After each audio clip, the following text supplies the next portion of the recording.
next to me is one of my favorite crops. Now, I've admitted in the past that corn is one of my favorite plants, and so it's no secret there.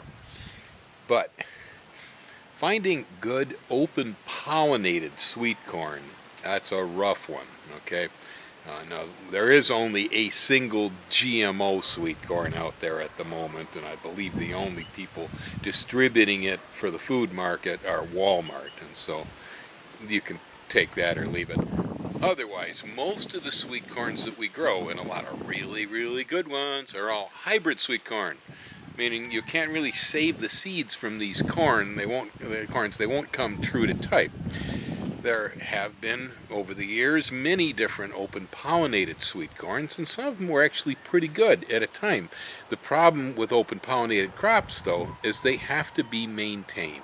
Farmers raising the seeds aren't gleaning the crop to keep things as a type, so they don't vary and start to shift and get cross-pollination and so on. If that isn't happening, open pollinated crops will deteriorate. And in the late 20th century, with all of the seed firms that were bought up by genetic engineering companies, vast majority of all the open pollinated crops we have gone just to garbage, because these people just don't care about open pollinated crops. No money in them, because if I buy the seed, I plant the seed, I can harvest the seed, I don't need to buy the seed anymore. Hey, can't make a big profit on that stuff, right? So finding a good open pollinated sweet corn is very, very difficult. I mean, at one time in this country we had golden bantam, for instance, which was an open pollinated sweet corn. It was a pretty good one. In my youth, it was a reasonably good corn. And even into my 20s, I believe, as I recall, I used to plant golden bantam and get good success. But over the years, I watched that declining as the crop really just turned into a bunch of inferior garbage because nobody was maintaining the seed. There are some hybrid span cross golden bantams out there that I guess are still pretty good, but again, it's a hybrid crop. Country Gentleman and Stovall's Evergreen, those were two really good sweet corns that I grew up with. I think some of those go all the way back to the 19th century, and they were really nice if you maintain your seed. Unfortunately, they've slipped. They don't even resemble the corn that I knew as an adolescent in this country, so it's a difficult thing. Well, the other day, I had a stroke of luck. I found out that the University of Hawaii actually spends time breeding open pollinated sweet corns for the Hawaiian growing market.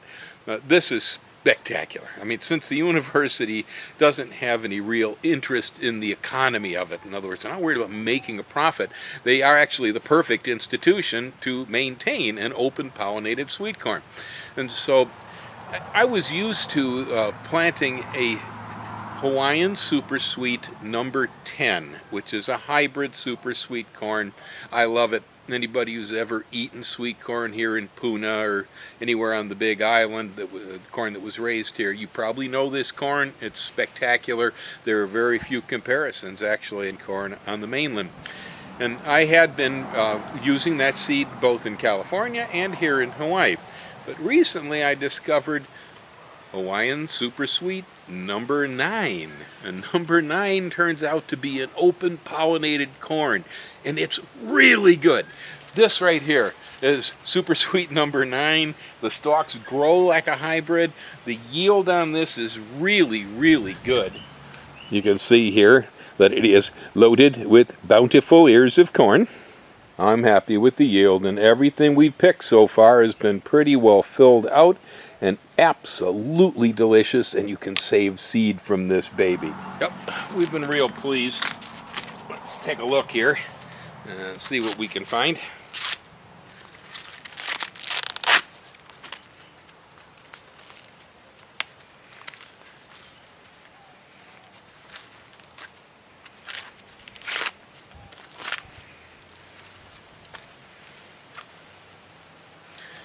Now, is that beautiful, huh? It tastes as good as it looks. This is really, really a good sweet corn, and it's an open pollinated, and it comes from the University of Hawaii in Manoa.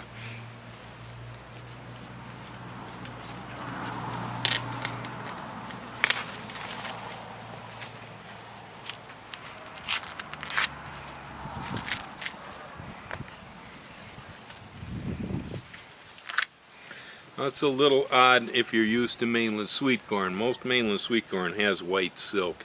This one here has got brown silk, which is really rather unusual. But here again, another beautiful ear of corn. They're quite uniform, nice large ears. Some of the stalks have two. It's a delicious corn. It is truly a super sweet, which surprised the heck out of me. I didn't think there were any super sweet open pollinated corns out there anywhere. You can get the corn if you're shopping here on the Big Island. You can find it in the seed racks here. I know Ola Seed has it. A number of the nurseries package it too. But if you're not around the island and you want to try to grow this corn, you can get it directly from the University of Hawaii. That's right, it's possible. You go onto their website, they have a seed catalog. For gardeners, the price is incredibly reasonable. Packages only cost $1, and the total shipping fee, no matter how many packages you get, is $1. Hey, can you beat that? I mean, whoa.